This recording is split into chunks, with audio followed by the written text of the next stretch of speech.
हमारा भगवद्गीता कोर्स जो है क्रैश कोर्स हो गया है और हमने एडवांस सेशन को शुरुआत की है और इन एडवांस सेशन में ऑलरेडी हमने जो है एक सेशन हमारा कंप्लीट किया है माधव सेवा और मानव सेवा। तो ये एडवांस सेशन हमारा दूसरा सेशन चल रहा है। तो इसका टाइटल है चाणक्य's 4 पॉइंट फॉर्मूला फॉर सक्सेस। तो खास करके आज की ये जो सेशन है, आज का सेशन की प्रमुख थीम हमारी रहेगी एसोसिएशन के ऊपर।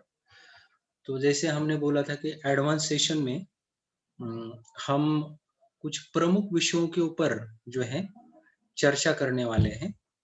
तो उसमें से एसोसिएशन हमारा ये पहला मुद्दा रहेगा डिस्कशन का।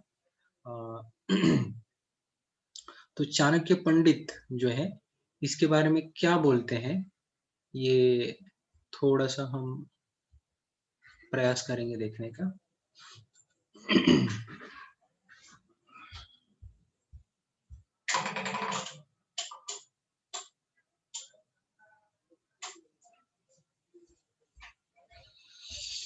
हाँ, तो चाणक्य पंडित जो हैं, इनकी चाणक्य नीति एक बहुत फेमस है। अलग-अलग प्रकार के नीतियाँ, अलग-अलग अ, तत्वज्ञ अ, तत्व अ, ज्ञाता होके गए, फिलोसोफर्स अलग-अलग होके गए। उन्होंने अपनी-अपनी नीतियाँ लिख के रखी है। जैसे विदुर नीति एक फेमस है। हुँ, तो वो विदुर नीति अ, जो विदुर ने लिखी है, तो वो विदुर नीति के नाम से जानी जाती है। फिर शुक्राचार्य ने एक नीति लिखी है, उस शुक्राचार्य नीति के नाम से जानी जाती है। और फिर चाणक्य पंडित ने अपनी जो नीति लिखी है, वो चाणक्य नीति करके बहुत फेमस है। तो ये जो चाणक्य पंडित है, उनके बहुत सारे अलग-अलग सिद्धांत हैं, उनके तत्वज्ञान अगर हम पढ़ते हैं, तो उनकी नीतियों में एक बहुत फेमस श्लोक आता है कि वो सक्सेस के बारे में बताता है कि व्यक्ति को अगर किसी भी क्षेत्र में अगर सक्सेस पाना है, तो कौन-सी चीज़ें आवश्यक हैं, उसके बारे में एक श्लोक वो बोलते हैं, उसके बारे में हम आज चर्चा करेंगे। तो वो जो एक प्रमुख सूत्र है, जो हमको बताता है कि आप सक्सेस आपके जीवन में कैसे पा सकते हैं। उसको बोलते हैं चाणक्य's 4 पॉइंट फॉर्मूला फॉर सक्सेस। तो आइए इसके बारे में थोड़ी-सी चर्चा करेंगे, जो कि प्रमुखतया हमको एसोसिएशन के बारे में बताता है। तो ये श्लोक है कि जो चाणक्य पंडित हमको बताना चाहते हैं, अगर आप किसी भी क्षेत्र में अगर सक्सेस पाना चाहते हैं, यश पाना चाहते हैं, तो आप ये 4 चीज़ें जो हैं, हमेशा ध्यान में रखिए। कौन-सी 4 चीज़ें हैं? इसको पढ़ने का प्रयास करेंगे। त्यज दुर्जन संसर्गम, भज साधु समागमम, कुरु पुण्य अहोरात्रम, स्मर नित्यम अनित्यदा। चाणक्य पंडित पहले ही लाइन में संग के बारे में बोलते हैं। कौन से संग को त्यागने के लिए बोल रहे हो? त्यज दुर्जन संसर्गम, दुर्जनों की संगति का आप त्याग कीजिए। अगर आपको जीवन में सक्सेस पाना है, अगर आप किसी भी क्षेत्र में आप हो, उसमें अगर आपको यश संपादन करना है, यश हासिल करना है, तो आप सबसे पहले चाणक्य पंडित बोल रहे हैं, क्या करो आप? दुर्जन, बुरे लोगों का आप संग त्याग करो। दूसरे लाइन में वो बोलते हैं, भज साधु समागमम। तो फिर त्याग तो देना है बुरी संगति का, फिर स्वीकार किसका करना है? भज साधु समागमम। वो बोलते हैं कि सज्जन लोगों की संगति को आप ग्रहण करो। साधु जो सत्पुरुष हैं, सत मार्ग पे चलने वाले जो लोग हैं, हाँ, उनका आप उनकी संगति का आप स्वीकार कीजिए। देखिए अभी यहाँ पे साधु शब्द बताया है, इसका मतलब हमको ये नहीं समझना चाहिए कि अरे कोई गिरवे वस्त्र पहनने वाला व्यक्ति साधु, या फिर तिलक जो लगाता है, कंठी माला, या फिर मंदिर में जाने वाला ही वही व्यक्ति केवल साधु है, या फिर बाहर से व्यक्ति को साधु हम जज नहीं कर सकते हैं। वो फिर तो कोई भी व्यक्ति साधु के वस्त्र ग्रहण करके वो अपने आप को साधु मान लेगा। लेकिन केवल कपड़े पहनने से व्यक्ति साधु नहीं बनता है। बाहरी दिखावे से कि कोई साधु है, ये हम समझ नहीं सकते हैं। तो फिर साधु कैसे जाना जाए? साधु अपने गुणों के द्वारा, क्वालिटीज के द्वारा जो है साधु पहचाना जाता है। हुँ? तो शास्त्रों में कई सारे व्याख्याएं आती हैं कि साधु किसको कहा जाता है। इवन जो है गीता में भी भगवान इसके ऊपर एम्फसाइज करते हैं, स्ट्रेस करते हैं कि एक जो व्यक्ति ब्राह्मण किसको बोला जाता है कि व्यक्ति अपने गुण कर्म गुण और कर्म के हिसाब से व्यक्ति जो है ब्राह्मण, क्षत्रिय, वैश्य, शूद्र ये पहचाने जाते हैं। उनके बाहरी वस्त्र से, दिखावे से। तो ये बहुत जरूरी होता है। तो साधु भी उसी प्रकार से, साधु जो है अपने गुण और कर्म के हिसाब से जाना जाता है, अपनी क्वालिटीज के हिसाब से। तो भज साधु समागमम, तो ऐसे साधु सज्जन व्यक्ति का, सत्पुरुषों का हमको जो है संग करना चाहिए। और शास्त्र अगर हम पढ़ते हैं तो उसमें ये पाते हैं कि साधु कौन होता है। तो शास्त्र में पाते हैं कि तितिक्ष्वा कारुणिका सुहृद सर्वदेहिना अजात शत्रु शांत साधु साधु भूषण। देखिए ये क्वालिटी साधु के बताए गए हैं, इससे साधु पहचाना जाता है। फिर वो कोई भी हो सकता है, वो गृहस्थ हो सकता है, वो ब्रह्मचारी हो सकता है, वो वानप्रस्थ हो सकता है, सन्यासी हो सकता है। इसमें अगर ये गुण पाए जाते हैं, तितिक्ष्वा, तितिक्षु का मतलब अगर कोई व्यक्ति सहनशील है, तितिक्षुवा, कारुणिका, अगर किसी के अंदर करुणा है, दूसरों जीवों के प्रति जो है दया भाव है, तो तितिक्षुवा, कारुणिका, सुहृद, और वो ऐसा व्यक्ति जो है सारे जीवों का वो सुहृद होता है, मित्र होता है, हितचिंतक होता है, सबकी वो भलाई चाहता है। तितिक्षुवा, कारुणिका, सुहृद सर्वदेही नाम। और ऐसा नहीं कि केवल मानव जाति का वो सुहृद होता है या केवल मनुष्यों का वो हित चाहता है, सारे जीवों का वो सुहृद होता है, वो मित्र होता है। सुहृद सर्वदेही नाम अजात शत्रु शांता, अजात जिसका कोई शत्रु नहीं होता है। वो सबका तो मित्र होता है, सबका हितचिंतक होता है, लेकिन उसका कोई शत्रु नहीं होता है खुद का। अजात शत्रु शांत, और वो इज वेरी पीसफुल, बहुत शांत होता है। साधव साधु भूषण, और ऐसा जो व्यक्ति है वो शास्त्रों के नियमों को पालन करता है अपने जीवन, शास्त्रों के आदेशों का पालन करता है। साधव साधु भूषण, और ऐसा व्यक्ति को जो है हम साधु मान सकते हैं। ऐसे जो ये साधु पुरुषों के जो है आभूषण माने गए हैं। जैसे एक स्त्री के गहने, वो उसके आभूषण होते हैं, जिसके एक गहने पहन के एक स्त्री जो है सुंदर दिखती है। तो उसी प्रकार से एक साधु की सुंदरता उसके क्वालिटीज में बताई गई, और ये लक्षण अगर साधु में पाए जाते हैं तो वो इसके कारण वो बहुत ही जो है सुंदर दिखता है, ये इसके आभूषण है। तो पहला लक्षण,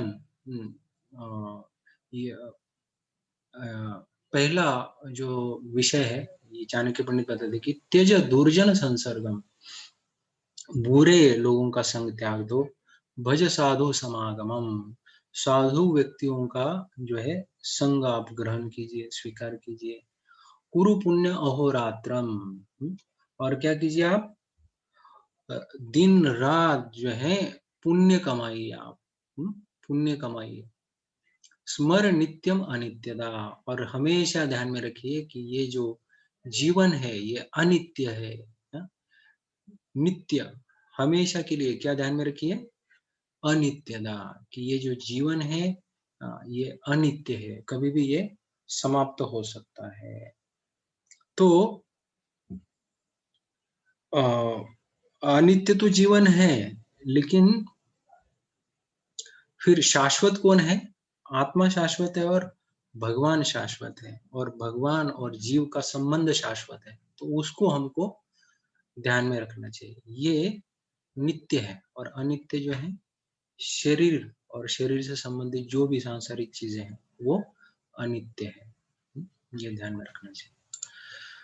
सो फिर हमारे शास्त्र हमको ये बताते हैं कि जिस प्रकार से जो है स्वाति नक्षत्र का जो स्वाति नक्षत्र का जो बूंदे होती हैं, पानी की बूंदे, वो जब रेड हॉट आयन के ऊपर एक तप्त जो लोहा होता है, अगर उसके ऊपर वो गिरती है तो वो इवापोरेट हो जाती है, उसका बाष्पीभवन हो जाता है तुरंत। वही स्वाति नक्षत्र की जो बूंदे है, पानी की बूंदे, वो अगर कमल के पंखुड़ी के ऊपर, कमल का जो दल होता है, कमल का जो क्या बोलते हैं उसको,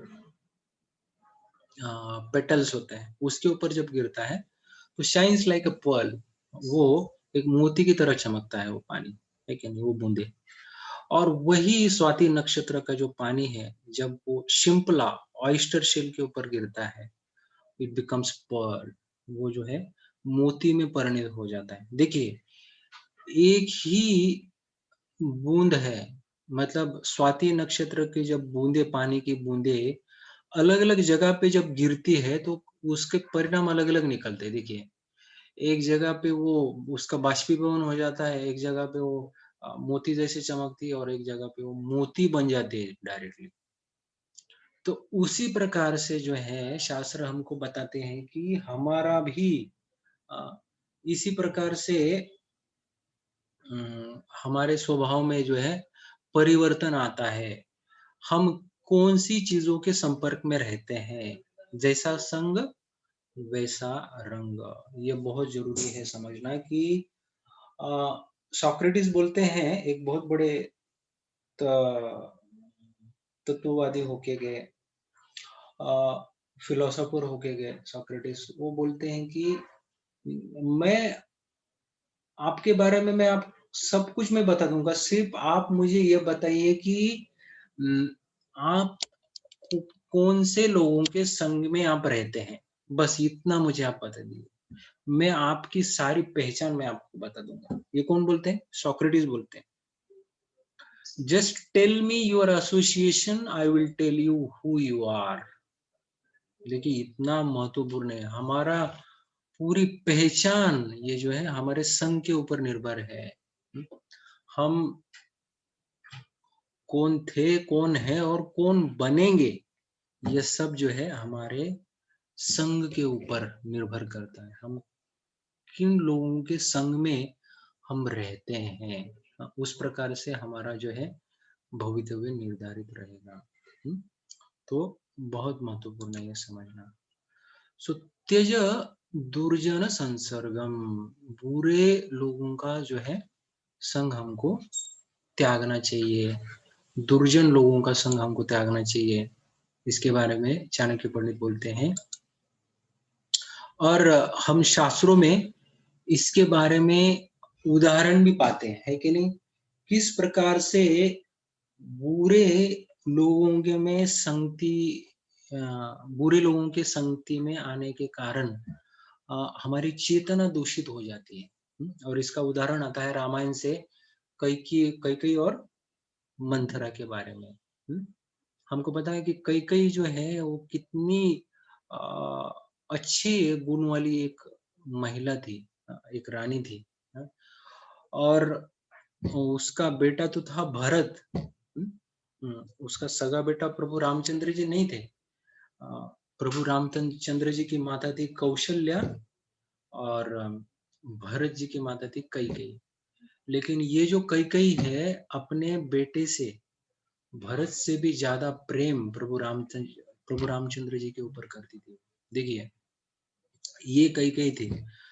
हम सुनते हैं ना कि कैकेयी ऐसी थी वैसी थी, लेकिन ये बाद में हुआ सब। जब ये कैकेयी मंथरा के संपर्क में आई, तब उसकी चेतना पूरी तरह से दूषित हो गई। वो उसके पहले कैकेयी प्रभु रामचंद्र जी के ऊपर बहुत प्रेम करती थी, अपने बेटे से भी ज्यादा। हम्म? और ये बताया जाता है कि जब प्रभु रामचंद्र जी का सीता मैया से विवाह हो गया, तब प्रभु रामचंद्र जी और सीता माता ये कैकेयी को मिलने गए उसके महल में। और वर्णन आता है कि कैकेयी जो है इतना प्रेम करती थी प्रभु रामचंद्र जी के ऊपर और उस सीता के ऊपर, तो ये कैकेयी ने अपना खुद का महल जो है गिफ्ट के रूप में, बख्शीश के रूप में जो है सीता माता को दे दिया। बोले कि आप ये रखो मेरी तरफ से। देखिए, ये थी कैकेयी।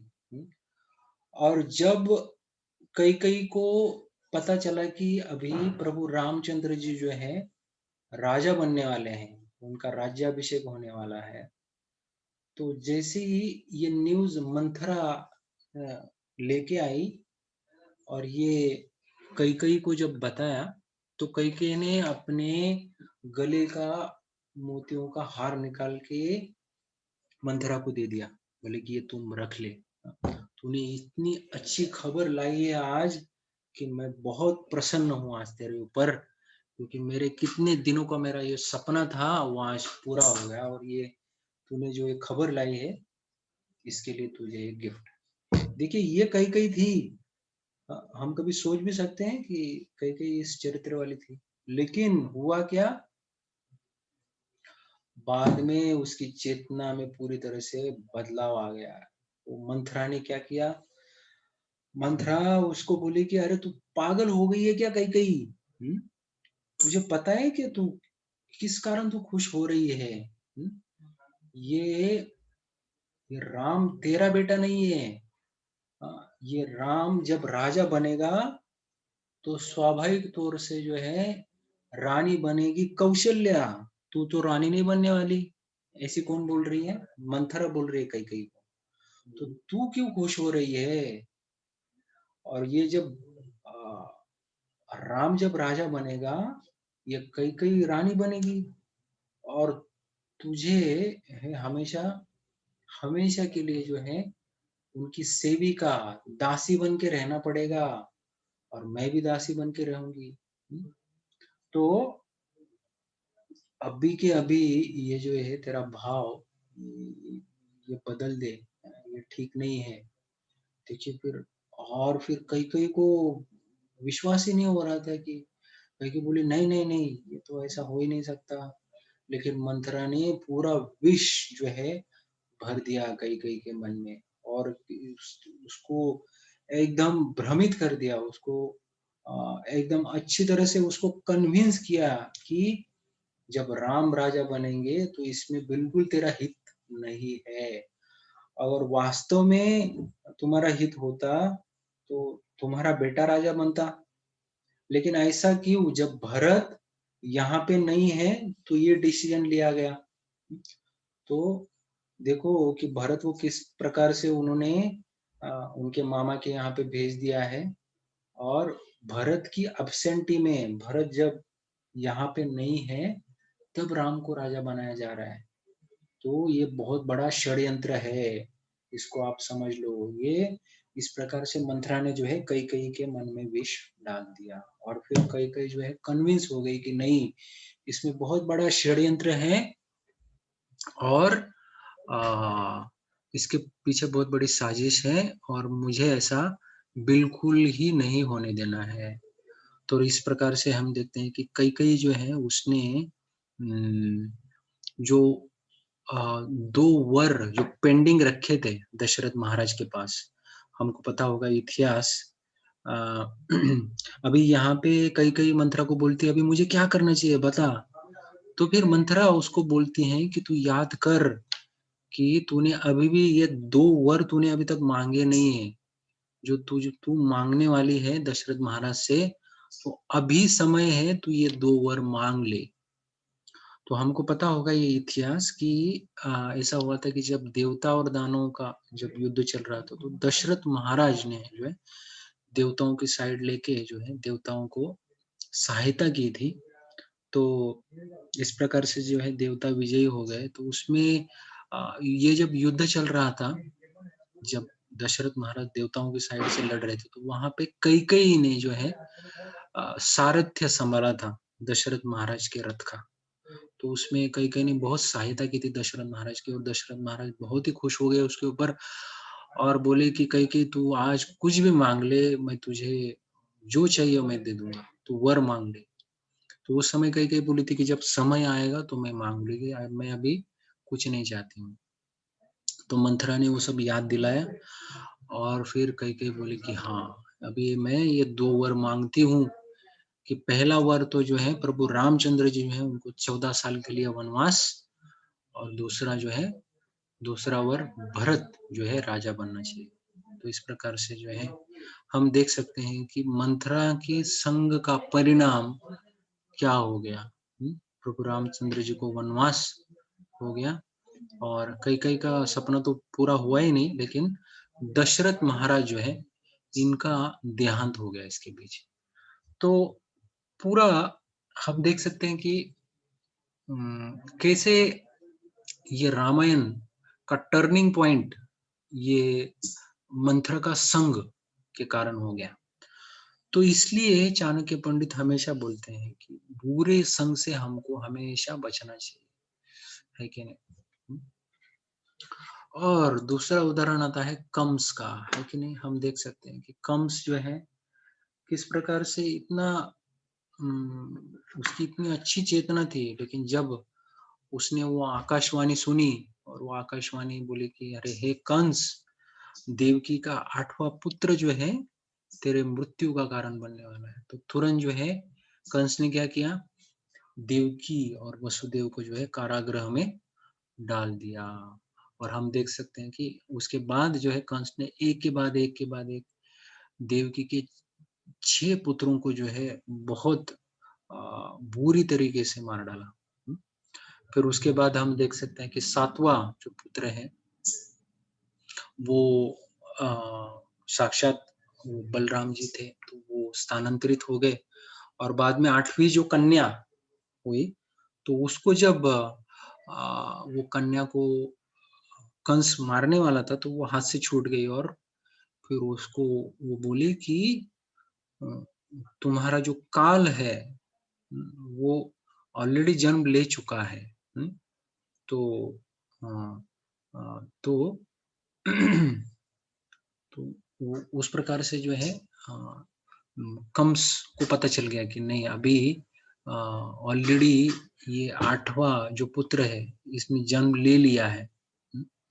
तो फिर वो थोड़ा-सा होश में आ जाता है और फिर देवकी वसुदेव को क्षमा माँगने लगता है कि मैंने आपके पुत्रों को बिना कारण ही मैंने उनको मार दिया, मुझे क्षमा कर दीजिए। बहुत अच्छे से फिर क्षमा याचना वो माँगने लगता है वहाँ पे। देखिए कंस और फिर जैसे ही अपने वो महल में जाता है ये कंस, तो वहाँ पे उसके सारे जो मंत्रीगण हैं, वो बोलने लगते हैं, "अरे! तू क्या कर दिया तूने? ये देवकी और वसुदेव को तो तूने छोड़ दिया। अभी तो ये तो बेटा जो है ये तुम्हारा वध कर देगा। तो अभी तुम ऐसा करो" ये कंस के मंत्री कंस को बोल रहे हैं कि तुम अ, यहाँ पे जितने भी 6 महीने से जो भी बच्चों ने यहाँ पे जन्म लिया है, उन सारे बच्चों को जो है तुम मार डालो। तो इस प्रकार से जो है पूतना की सहायता लेके जो है गोकुल में जितने भी सारे बच्चे होते हैं, हुँ, उन सारे बच्चों को जो है कंस मार डालता है। तो हम देख सकते हैं कि यहाँ पे भी जो है कंस की चेतना किस प्रकार से जो है दूषित हो गई। वो उस प्रकार से मंत्रियों के संग में वो आ गया और उसकी चेतना बदल गई। तो ये होता है बुरे संग का परिणाम। व्यक्ति तो ऐसा केवल ये नहीं है कि बुरे लोगों के संग में आने से ही व्यक्ति की चेतना बदल जाती है। व्यक्ति की चेतना बदलने के कई सारे कारण हो सकते हैं, उसको हम देखेंगे थोड़ा। हुँ? तो बुरा संग जो है ना, ये कोयले के समान होता है। वो कोयला जब गर्म होता है ना, तो उससे हाथ हमारा जल जाता है और जब कोयला ठंडा होता है ना, तो वही कोयला हमारे हाथ काले कर देता है। तो देखिए, दोनों परिस्थिति में एक तो हमारा वो हाथ काला करेगा, नहीं तो हाथ जलाएगा। तो बुरा संग उसी प्रकार से होता है। वो बुरा संग जो है ना 2 प्रकार का होता है। एक होता है सक्रिय बुरा संग और दूसरा होता है निष्क्रिय बुरा संग। अभी सक्रिय और निष्क्रिय मतलब क्या? फॉर एग्ज़ाम्पल मैं आपको बताता हूँ कि अगर कोई स्मोकर है क्या नहीं? वो स्मोकिंग कर रहा है, सिगरेट फूँक रहा है, तो वो और आप भी उसके संगति में जाके जो है सिगरेट फूँक रहे हैं, तो वो हो गया सक्रिय बुरा संग। और निष्क्रिय बुरा संग मतलब कोई स्मोकर है, वो सिर्फ़ सिगरेट फूँक रहा है, लेकिन आप उसके बगल में जाके बस खड़े हैं और आप सोच रहे हैं कि नहीं, नहीं, नहीं, मैं तो थोड़ी सिगरेट पी रहा हूँ। लेकिन वो जो वाइब्रेशंस, वो धुआँ ये जब आ रहा है आपके पास, तो इससे धीरे-धीरे, धीरे-धीरे क्या होगा, आपका भी मन जो है वो सिगरेट फूँकने का मन करेगा एक ना एक दिन। वो आपको भी जो है आदत लगने के चांसेस बढ़ जाते हैं। तो वो होता है निष्क्रिय संग। तो बुरा संग दोनों तरीके से जो है बुरा ही होता है। और यहाँ पे उदाहरण दिया गया है टेलीविज़न का, है ना? तो टेलीविज़न ये एक ऐसा माध्यम है जिसके द्वारा वो हमारे ऊपर बहुत बुरी तरीके से जो है परिणाम करता है। हुँ? अगर उसका गलत उपयोग किया जाए तो, हाँ? तो देखिए ये टेलीविज़न जो है, ये हमारे शरीर के ऊपर शारीरिक दृष्टिकोण से प्रभाव डालता है, मानसिक दृष्टिकोण से प्रभाव डालता है, फिर ये बौद्धिक दृष्टिकोण से प्रभाव डालता है, सोशली ये प्रभाव डालता है। अभी आप बोलेंगे प्रभु जी आप इतने लेवल डिस्कस किए लेकिन ये कैसे? तो चलिए हम आपको बताते हैं। सिर्फ ये टेलीविज़न नहीं, कौन-सा भी मीडिया चैनल हो, उसको जब हम देखते हैं, तो ये अलग-अलग लेवल पे हमारे ऊपर ये असर करता है। पहला एक है कि ये शारीरिक रूप से हमारे ऊपर प्रभाव डालता है। मतलब हमारे आँखें धीरे-धीरे जो है ना, कंटीन्यूअस हम देखते हैं ना कि आँखों का चश्मा आ जाता है, नंबर लग जाता है, आँखें खराब हो जाती हैं। शारीरिक दृष्टिकोण से व्यक्ति की जब टेलीविज़न व्यक्ति देखता है तो ज़्यादा दिमाग लगाता नहीं है उधर, जो भी उधर देखता है वो देखता चला जाता है। अपना दिमाग इस्तेमाल नहीं करता है। इसकी वजह से क्या होता है चालना शक्ति जो है बुद्धि की कम हो जाती है। विचार करने की शक्ति जो है ज़्यादा वो इस्तेमाल नहीं करता है व्यक्ति, है कि नहीं? और जब भी कुछ बुरा देखेगा तो उसके इम्प्रेशन माइंड के ऊपर चले जाते हैं, है कि नहीं?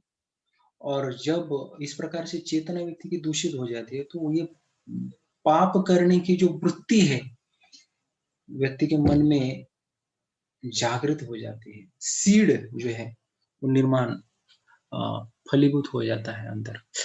तो हम देख सकते हैं कि शारीरिक रूप से, मानसिक, बौद्धिक और सोशली भी देखते हैं जैसे टेलीविज़न सेट आ गया, आजकल तो मोबाइल हर एक के पास मोबाइल आ गए हैं। तो हर एक व्यक्ति अपने-अपने दुनिया में ही जीवन जीता है। या पहले तो ऐसा होता था कि लोग कम से कम घर में टीवी नहीं होते तो लोग एक दूसरे के साथ अच्छे से बातें करते थे। भावनाओं का आदान-प्रदान होता था, है कि नहीं? तो इस प्रकार से लोग अपने सुख-दुःख एक-दूसरे को बाँटते थे। लेकिन हम देखते हैं कि जब से टेलीविज़न लोगों के घर में आ गया है, तब लोग अपने घर के ही घरवाले लोगों से ही बात करना बंद कर दिए। मतलब ज़्यादातर जो भावनाओं का आदान-प्रदान जो होना चाहिए था, उसका लेवल धीरे-धीरे जो है, कम होता गया। और आजकल हम देखते हैं कि ये टेलीविज़न तो हर एक कमरे में हर एक के लिए अलग-अलग टेलीविज़न है। अपना-अपना टीवी, अपना-अपना मोबाइल, अपने-अपने गैजेट्स। इससे क्या हो गया है, हर एक का अपना-अपना दुनिया। तो दूसरों से कुछ लेना-देना है ही नहीं मुझे फिर बस। मैं और मेरी दुनिया, मैं और मेरा मोबाइल, मैं और मेरा टीवी, ये सब। तो इससे क्या हो गया, अपने ही लोगों से संपर्क टूट गया। अपने ही लोगों से जो है भावनाओं का आदान-प्रदान करना छूट गया। तो इस प्रकार से जो है हम अपने ही लोगों से जो है आज दूर, दूर-दूर चले जा रहे हैं। तो इस प्रकार से हम देख सकते हैं कि किस प्रकार से जो है इसका, मैं ये नहीं बोल रहा हूँ कि ये टेलीविज़न गलत है। इसका अगर इस प्रकार से दुरुपयोग किया जाए, तो फिर ये हमारे बहुत बड़े अ, हानि का कारण बन सकता है। हुँ, तो इससे हमको बचना होगा। तो ऐसा बोला जाता है कि before finishing school an average child watches क्या 8000 मर्डरर्स। देखिए मतलब स्कूल खत्म होने से पहले, मतलब स्कूल की पढ़ाई पूरी करने से पहले जो साधारण तौर पे जो बच्चे हैं 8000 मर्डर्स देख चुके होते हैं। 1 लाख एक्ट ऑफ वायलेंस, तो हिंसात्मक घटनाएं कितनी देखी होती है उन्होंने, लगभग 1 लाख। ये तो स्टैटिस्टिक्स ऐसे ही उन्होंने निकाला है। तो देखिए मतलब आप कितने भी बड़े सज्जन व्यक्ति हो समाज में, आप किसी का कुछ बुरा नहीं करते, किसी का बुरा देखते नहीं है, आप बहुत अच्छे हैं। लेकिन केवल ये अलग-अलग चैनल्स और टीवी देखने की वजह से इतना कचरा अंदर घुस जाता है मन में, और वो एक ना एक दिन जो है, वो फलीभूत होता है, वो बाहर आता है फिर, और हमको पता भी नहीं चलता कि अरे! मैं तो इतना अच्छा व्यक्ति था, ये इस प्रकार का कुकर्म, इस प्रकार का इतना घिनौना हरकत, घिनौना कार्य मैं कैसे कर बैठा? हुँ, लेकिन इसका जो बीज है, हमने बचपन से बोया होता है किधर न किधर। हुँ, तो इसलिए ये बुरा संग जो है केवल व्यक्तियों के द्वारा हमको मिलता नहीं है। हमारा मीडिया, हमारा गैजेट्स, बिलबोर्ड्स, बाहर का माहौल, हमारा फ्रेंड सर्कल, किस प्रकार के लोगों के साथ हम उठते-बैठते हैं, कौन से वातावरण में हम रहते हैं, ये सब बहुत अफ़ेक्ट करता है हमारे लाइफ़स्टाइल को। तो ये बहुत ज़रूरी है।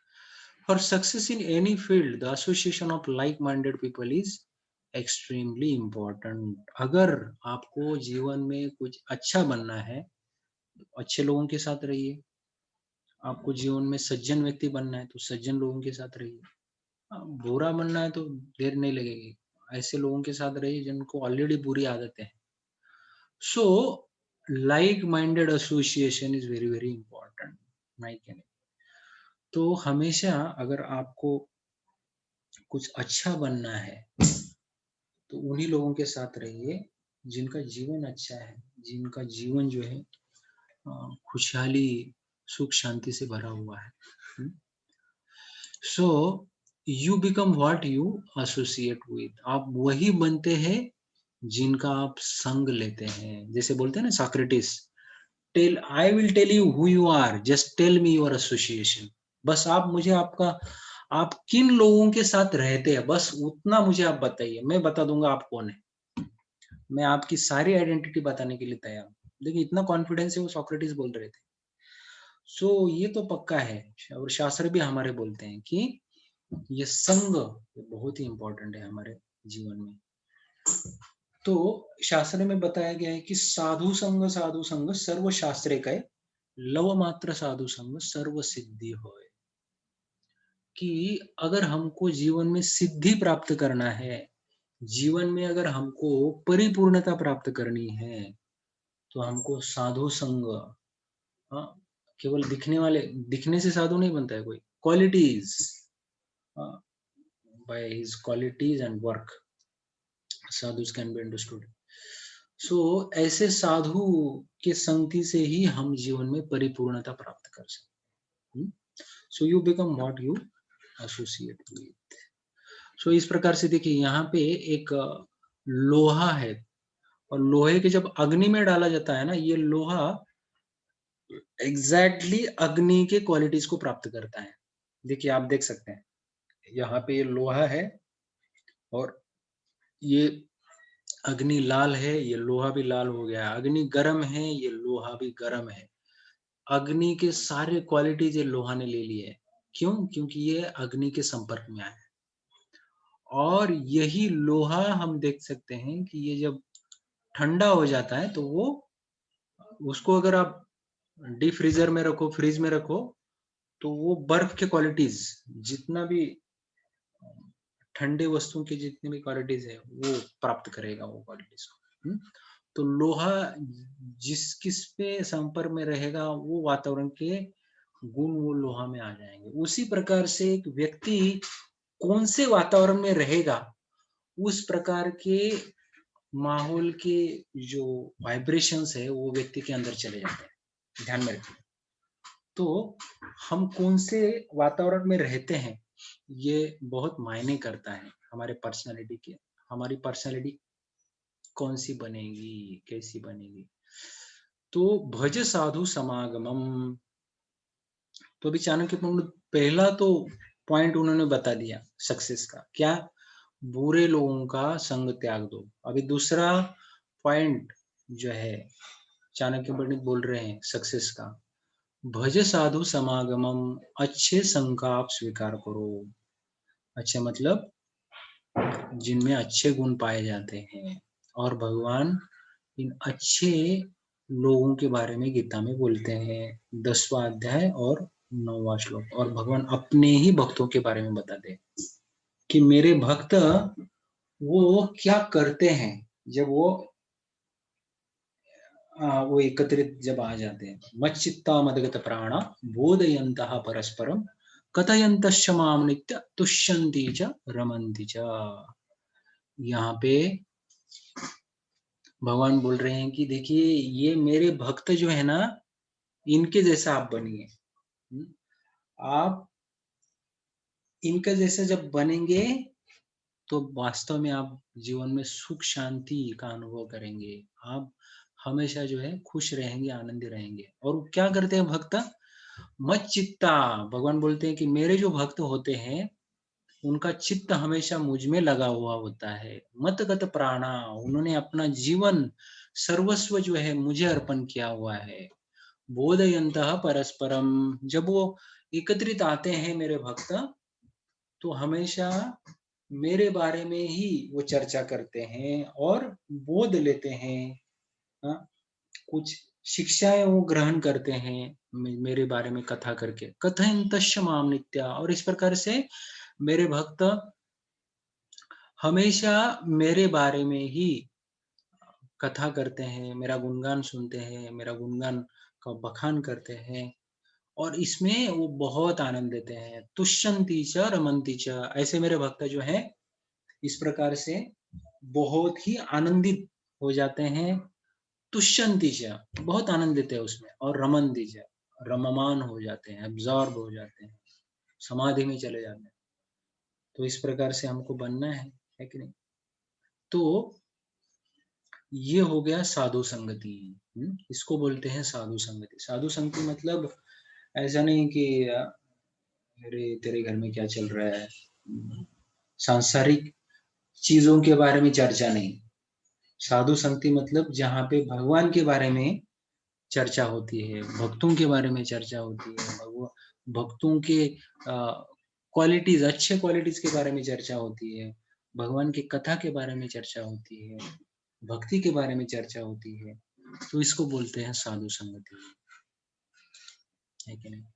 तो अच्छा संग जो है वो आईने के समान है ना? अच्छे संग की तुलना आईने के समान की गई है। जब आईना क्या दिखाता है? आप जो हैं वही आईना दिखाएगा।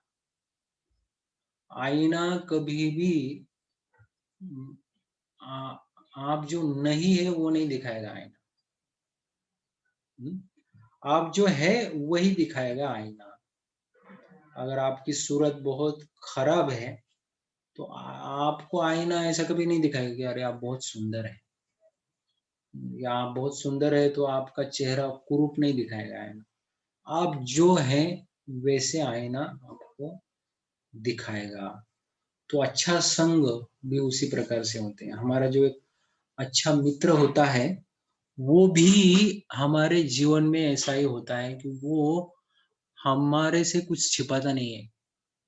मतलब हमारे जीवन के प्रगति के लिए जो आवश्यक है वो मित्र हमको वो करता है हमारा मित्र। तो अगर आप में कुछ अच्छा है, तो वो आपका मित्र वो दिखाएगा, देखो तुम में ये अच्छा ही है। लेकिन आप में अगर कुछ बुरे गुण हैं, तो उसको भी आपका मित्र वो दिखाएगा और उसको सुधार लाने का वो प्रयास करेगा। तो इसको बोलते हैं अच्छा संग। एक सही मित्र वही होता है, एक सही हितचिंतक वही होता है, जो आप में अच्छे क्वालिटीज़ भी देखे, वो भी आपको दिखाए और आप में कुछ बुरे गुण भी दिखे, तो उसको वो सुधारने का प्रयास करता है। हुँ? तो ये सही मित्र की ये पहचान है। अच्छा संग एक मथनी के समान होता है। हमको पता है ना, एक मथनी होती है, जब वो जब वो उसको छाछ में डाला जाता है, तो वो क्या होता है, वो माखन, है ना? दही को मथा जाता है, तो क्या होता है? माखन ऊपर आ जाता है, इसेंस ऊपर आ जाता है। तो उसी प्रकार से एक अच्छा संग एक मथनी के समान होता है, जिस संग में रहने के कारण हमारे अच्छे क्वालिटीज़ बाहर आ जाते हैं, अच्छे गुण प्रकट हो जाते हैं हमारे। और जो बुरी आदतें हैं, जो बुरे गुण हैं, उसका नाश हो जाता है। उससे दूर चले जाते हैं। तो अच्छे संग का स्वीकार हमको हमेशा करना चाहिए। और अच्छे संग का स्वीकार क्यों करना चाहिए हमको? उसका एक प्रमुख रीज़न है। पहला तो to achieve to achieve ultimate goal of human form of life. मनुष्य जीवन का सर्वोच्च ध्येय की प्राप्ति करने के लिए हमको अच्छे संग का स्वीकार करना ज़रूरी होता है। दूसरा कारण, हमको अच्छे संग का स्वीकार क्यों करना चाहिए? Recommended by all scriptures. सारे जो शास्त्र है हमको यही बताते हैं कि आप हमेशा जो है साधुओं की संगति में रहो, अच्छे लोगों के संग संग में रहो। साधु संग सर्व शास्त्र कहे, लव मात्र साधु संग सर्व सिद्धि हरे। आप सारे शास्त्र बताते हैं कि हमेशा आप साधुओं की संगति में रहो, और इससे क्या होगा? लव मात्र, थोड़ा सा भी अगर संग आपने प्राप्त किया साधु की संगति का, तो क्या होगा? लव मात्र साधु संग सर्व सिद्धि होए। अगर थोड़ा सा भी क्षण भर का जो संग है इन साधुओं की संगति का, आपको जीवन की परिपूर्णता प्राप्त करवा के दे देगा, है कि नहीं? सर्व सिद्धि होए, आपका जो है सारी सिद्धियां जो है आप प्राप्त कर सकते हैं केवल एक प्रामाणिक साधु संगति के द्वारा। और ऐसे शास्त्रों में कई सारे उदाहरण हम पाते हैं। एक उदाहरण आता है पापेराज की। हम पापेराज की कथा बताएंगे यहाँ पे थोड़ी सी। तो एक बहुत पापी व्यक्ति था। तो इतना पाप किया था कि वो नरक में जाने वाला था। तो फिर अभी नरक, उसका मृत्यु होने से पहले उसके पास नारद मुनि आ जाते हैं। और नारद मुनि बोलते कि देखो भैया पापीराज, तुमने इतना पाप किया है तुम्हारे जीवन में कि अभी तुमको तो नरक में तो जाना ही है। तुम स्वर्ग में तो जा ही नहीं सकते। लेकिन जब तुम नरक में जाओगे तो यमराज जी को पूछना कि भैया मैं मरने से पहले साधु संगति किया है, कुछ क्षण जो है साधुओं की संगति में रहा हूँ, तो थोड़े से साधु संगति का परिणाम क्या होता है? आप मुझे ज़रा बताइए। मेरे ये प्रश्न का उत्तर दीजिए। ऐसा कौन बताते हैं? नारद मुनि ही उस पापीराज को बोलते हैं कि तुम जब नरक जाओगे तो यमराज जी को ये प्रश्न पूछना कि थोड़े से साधु संगति का परिणाम क्या होता है? ज़रा मुझे बताइए। एक क्षण के लिए अगर कोई साधु संगति में रहता है, तो उसका परिणाम क्या होता है? तो वैसा ही होता है, पापीराज मर जाता है, नरक में चला जाता है यमराज जी के पास और यमराज जी बोलते हैं कि चलो भैया, अभी पाप भुगतने का समय आ गया है, तुम्हारी क्या इच्छा है? तो पापीराज बोलता है मेरी एक ही इच्छा है, मुझे आप मेरे एक प्रश्न का उत्तर दे दीजिए। आप बताइए कि थोड़े से एक क्षण के लिए अगर कोई साधुओं की संगति में रहता है, तो उसका परिणाम क्या होता है? उसका क्या फल मिलता है व्यक्ति को? तो यमराज जी अपना सर खुजलाने लगते हैं और बोलते हैं, अरे ये ऐसा प्रश्न तो मुझे आज तक किसी ने नहीं पूछा है। तुम पहले व्यक्ति हो कि जो जिसने मुझे ये प्रश्न पूछा है, लेकिन इसका उत्तर तो मुझे भी पता नहीं है। चलो हम ऐसा करते हैं, हम ब्रह्मा जी के पास चले जाते हैं, ब्रह्मा जी बताएंगे हमको। तो ब्रह्म पापीराज को लेके ये जो यमराज जी है, ब्रह्मा जी के पास चले जाते हैं। तो ब्रह्मा जी को बोलते हैं कि ब्रह्मा जी बताइए, थोड़े क्षण के लिए अगर कोई साधुओं की संगति करता है, शुद्ध भक्तों की संगति करता है, तो उसका फल क्या होता है? तो ब्रह्मा जी बोलते हैं, अरे ये प्रश्न तो मुझे आज तक किसी ने नहीं पूछा है अभी तक, मुझे भी इसका उत्तर पता नहीं। चलो हम शिव जी के पास चले जाते हैं। तो पापीराज को लेके ब्रह्मा जी, यमराज जी चले जाते हैं शिव जी के पास और शिव जी को पूछते हैं कि बताइए, थोड़े क्षण के लिए अगर कोई साधु पुरुषों का संगति करता है, तो उसका फल क्या मिलता है? शिव जी बोलते हैं, अरे मुझे भी पता नहीं है, तो चलिए हम विष्णु के पास चलते हैं, विष्णु जी बताएंगे हमको। तो पापीराज को लेके शिव जी, ब्रह्मा जी और यमराज जी विष्णु के पास चले जाते हैं। विष्णु को सादर नमस्कार करते हैं और कहाँ जाते हैं? अभी विष्णु कहाँ है? वैकुंठ में है। तो ये पापीराज वैकुंठ तक चला गया और फिर प्रश्न पूछा जाता है, विष्णु भगवान बताइए कि थोड़े क्षण के लिए अगर कोई शुद्ध भक्तों की संगति में आ जाता है, तो उसका फल क्या होता है? क्या फल मिलता है व्यक्ति को? तो अभी विष्णु बोलते हैं कि देखिए, इसका फल यही है कि व्यक्ति मेरे पास चला आता है और फिर वापस वो नहीं जाता है। तो आप ऐसा कीजिए, ये पापीराज को आप यहीं पे छोड़ दीजिए, आप अपने-अपने लोग चले जाइए। पापीराज अभी वैकुंठ में ही रहेगा। ये फल है थोड़े से साधु संगति का। तो देखिए, ये कहानी हमने आपको इसलिए बताई कि साधु संगति को कभी भी हमको चीपली नहीं लेना चाहिए। जब भी समय मिले, अगर ऐसा लगे कि नहीं, आज हमको साधु संग मिलने वाला है, किसके द्वारा? माध्यम कोई भी हो, कोई ऑनलाइन कोई क्लासेस सुनेगा, कोई लेक्चर सुनेगा, कोई किस प्रकार का सत्संग सुनेगा, कोई ऐसा मौका मिलेगा किसी का कि जाके अभी चलो बात करते हैं कौन से प्रभु जी के साथ, थोड़ी भक्ति की बातें हो जाए, भगवान की बातें हो जाए। तो इसको आप कभी भी चीपली मत ले लीजिए। ये हमारे जीवन में सबसे रेयरेस्ट अपॉर्चुनिटी है, जिसके द्वारा हमारा सबसे बड़ा हित होने वाला है। तो साधु संगति को हमको कभी भी जो है चीपली नहीं लेना है। इसका फल हमको क्या मिलने वाला है, ये हमारे कल्पना के बाहर है। हुँ, ये हमारे कल्पना के बाहर है। लेकिन हमेशा याद रखिए कि कभी भी जो है भक्तों की संगति किसी न किसी प्रकार से अगर हमको हमारे जीवन में मिलती है, तो उसको ग्रैब करो, उसको पकड़ लो, उसको छोड़िए मत। क्योंकि अगर आपने इसको नहीं पकड़ा, तो माया देवी बाद में आपको पकड़ लेगी। तो 2 ही ऑप्शन है आपके जीवन में, एक तो आप कृष्ण कॉन्शियस बन सकते हैं, नहीं तो आप माया कॉन्शियस बन सकते हैं। आप ये बीच में नहीं रह सकते। तो आपके जीवन में आपको हमेशा 2 ऑप्शन मिलेंगे, 2 चॉइसेस आएँगे आपके जीवन में। एक आप हैं कृष्ण भावना भावित बन सकते हैं, नहीं तो माया कॉन्शियस आप बन सकते हैं। चॉइस आपके पास है। जब आप माया की चेतना में चले जाएँगे, तो जीवन भर दुःख ही दुःख है फिर। आपको दुःख झेलना ही है, ध्यान में रखें। लेकिन जब आपने दूसरा ऑप्शन चूज लिए कर लिया, चलो आज प्रभु जी का लेक्चर सुनना है, आज कुछ भी हो जाए मुझे ऑनलाइन लेक्चर मिस नहीं करना है, आज कुछ भी हो जाए आज मैं ये सत्संग मिस नहीं करूंगा, ये जो आपने डिसीजन लिया है, ये डिसीजन आपके जीवन में इस प्रकार का फल आपको दे देगा, ऐसा फल आपको प्रदान करेगा, इसका परिणाम ये होगा कि ये आपके कल्पना के बाहर रहेगा। ध्यान में रखिए मेरी बात।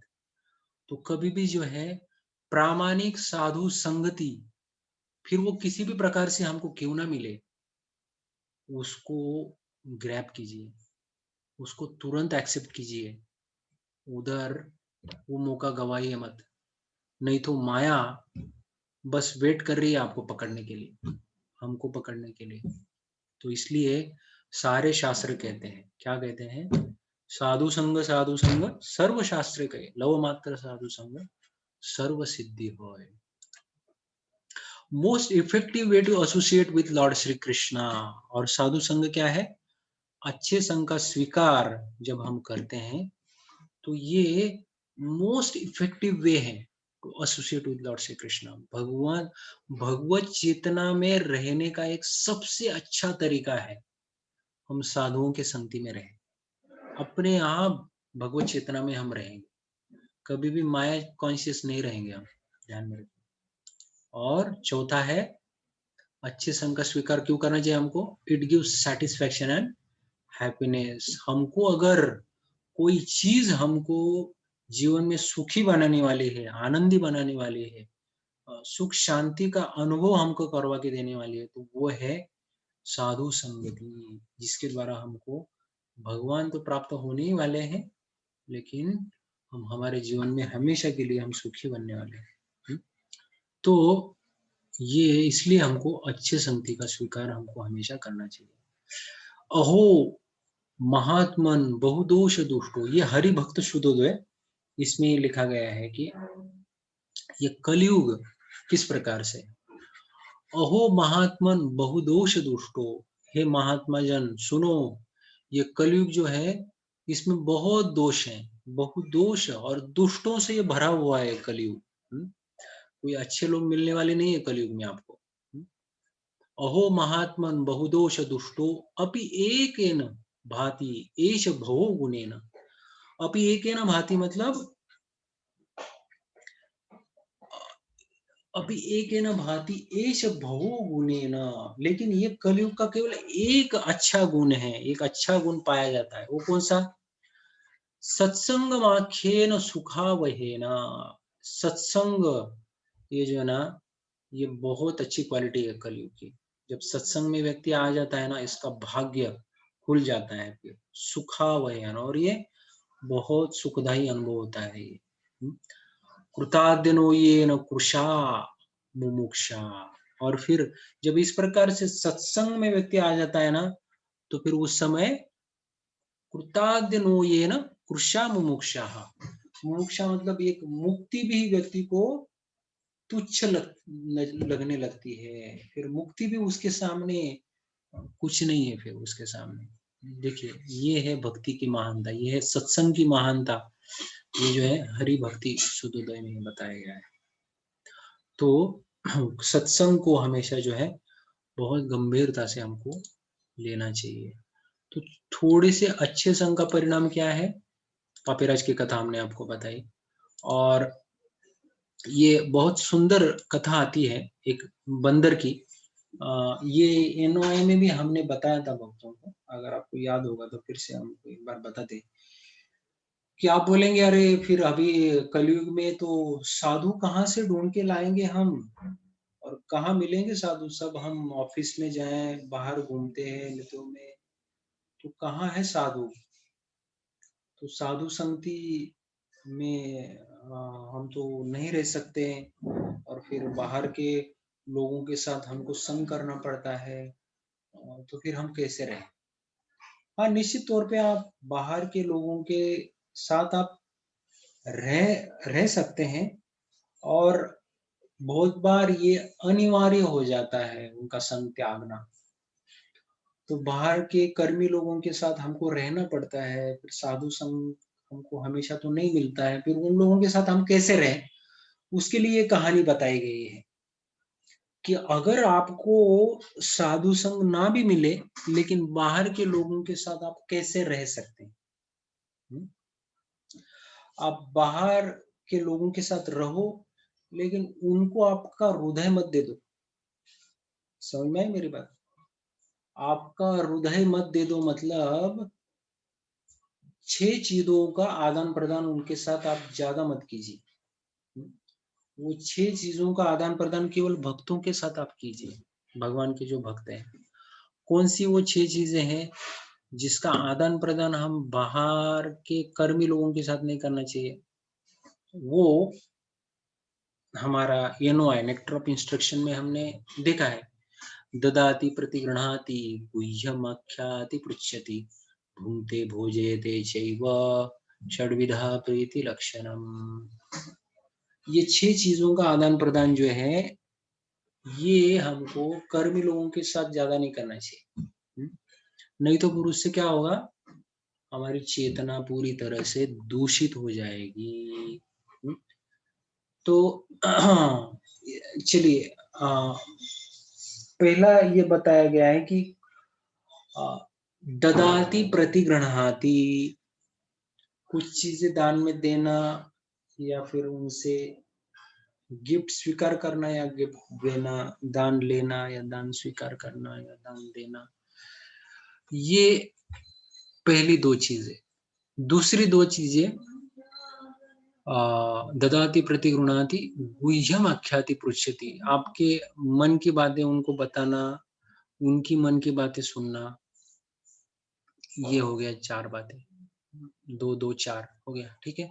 ददाति प्रतिगृह्णाति गुह्यम आख्याति पृच्छति भुङ्क्ते भोजयते चैव, उनका भोजन स्वीकारना और आपका भोजन उनको खिलाना। मतलब ये खाने की चीज़ों का आदान-प्रदान करना, मन की बातों का आदान-प्रदान करना या फिर कुछ चीज़ें जो है गिफ्ट में देना, गिफ्ट उनका गिफ्ट स्वीकार करना। तो ये 6 चीज़ों का आदान-प्रदान ये केवल भक्तों के लिए बताया गया है। कर्मी लोगों के साथ अगर इसका आदान-प्रदान करते हैं, तो बहुत बार हमारी चेतना दूषित होने के चांसेस ज़्यादा होते हैं। तो ये कहानी इसके ये उदाहरण के द्वारा हम इसको समझने का प्रयास करेंगे कि एक बंदर जंगल में रहता था। तो ये बंदर की एक मगरमच्छ के साथ बहुत घनिष्ठ मित्रता होती है। तो लेकिन ये मगरमच्छ की जो पत्नी है, एक दिन उसको ये मगरमच्छ को बोलती हैं कि अजी सुनिए, मुझे वो बंदर का हृदय, हार्ट चाहिए खाने के लिए। मुझे बंदर का हृदय बहुत अच्छा लगता है खाने के लिए, तो मुझे वही बंदर का हार्ट लाके दीजिए आप, हृदय लाके दीजिए। तो अभी क्या होता है, अभी ये पतिदेव हैं, तो पत्नी का तो सुनना ही है, तो बोले ठीक है कोई बात नहीं, तुम्हारी जैसी इच्छा मैं पूरी करता हूँ। तो ये अ, मगरमच्छ ये बंदर के पास चला जाता है और वो एक युक्ति लड़ाता है। वो बोलता है कि देखो तुम मेरे पीठ के ऊपर बैठ जाओ, मैं तुमको ये जो ये तालाब है, ये जो सरोवर है उसकी सैर तुमको करवाता हूँ। तो बंदर तो अच्छा मैत्री होने के कारण उसके पीठ के ऊपर बैठ जाता है और घूमने लगता है। तो जैसे ही ये सरोवर के बीच में जाता है, तो मगरमच्छ पानी के अंदर चलने लगता है और बंदर चिल्लाने लगता है, अरे तुम क्या कर रहे हो, मुझे पानी के अंदर लेके जा रहे हो। तो फिर ये मगरमच्छ हंसने लगता है, बोले कि देखो मुझे माफ करो, मेरी पत्नी ने बोला है कि उसको, मेरे पत्नी को तुम्हारा हृदय चाहिए और वो हृदय तुम्हारा खाना चाहती है, इसलिए अभी मैं उसके पास तुमको लेके जा रहा हूँ। जैसे बंदर सुनता है, तो बंदर बहुत चालाक होता है, बहुत बुद्धिमान होता है, तो वो तुरंत चिल्लाता है, अरे बोले रुको रुको रुको रुको, तो ये तो पहले ही बताना था ना, अगर तुमको हृदय चाहिए था तो मैं तो मेरा हृदय वो पेड़ के ऊपर रख के आया, तो वापस लेके चलो, मैं वो हृदय मेरा लेता हूँ और फिर वापस चलते हैं। तो ये मगरमच्छ विश्वास करता है उसके ऊपर, अरे हाँ, ऐसी बात है क्या? चलो, चलो कोई बात नहीं, वो हृदय ले ले लो। तो पीठ के ऊपर बैठ के फिर वो जैसे ही किनारे के ऊपर किनारे के पास आ जाता है, बंदर छलांग लगाता है और पेड़ के ऊपर चला जाता है और उसको टाटा करता है, बाय बाय। तो फिर मगरमच्छ देखता रह जाता है। हुँ। तो ये कहानी हमने यहाँ पे इसलिए बताई कि ये कहानी का तात्पर्य बहुत बड़ा है।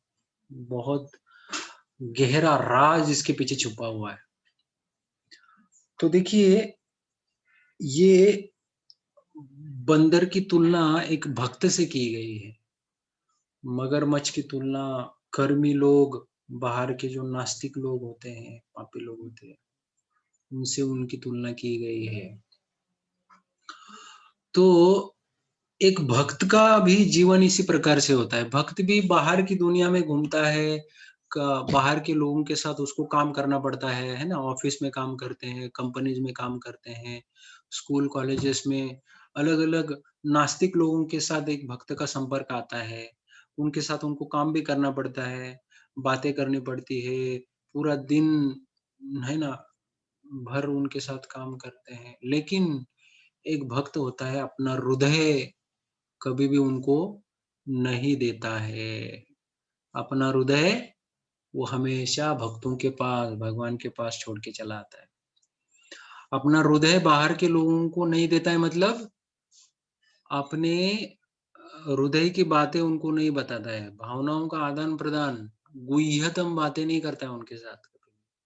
भुङ्क्ते भोजयते चैव, जो बोलते हैं ना कि एक-दूसरे का खाना खाना, बातों का आदान-प्रदान करना या कुछ लेन-देन ऐसा, तो वो भक्त नहीं करेगा। हुँ?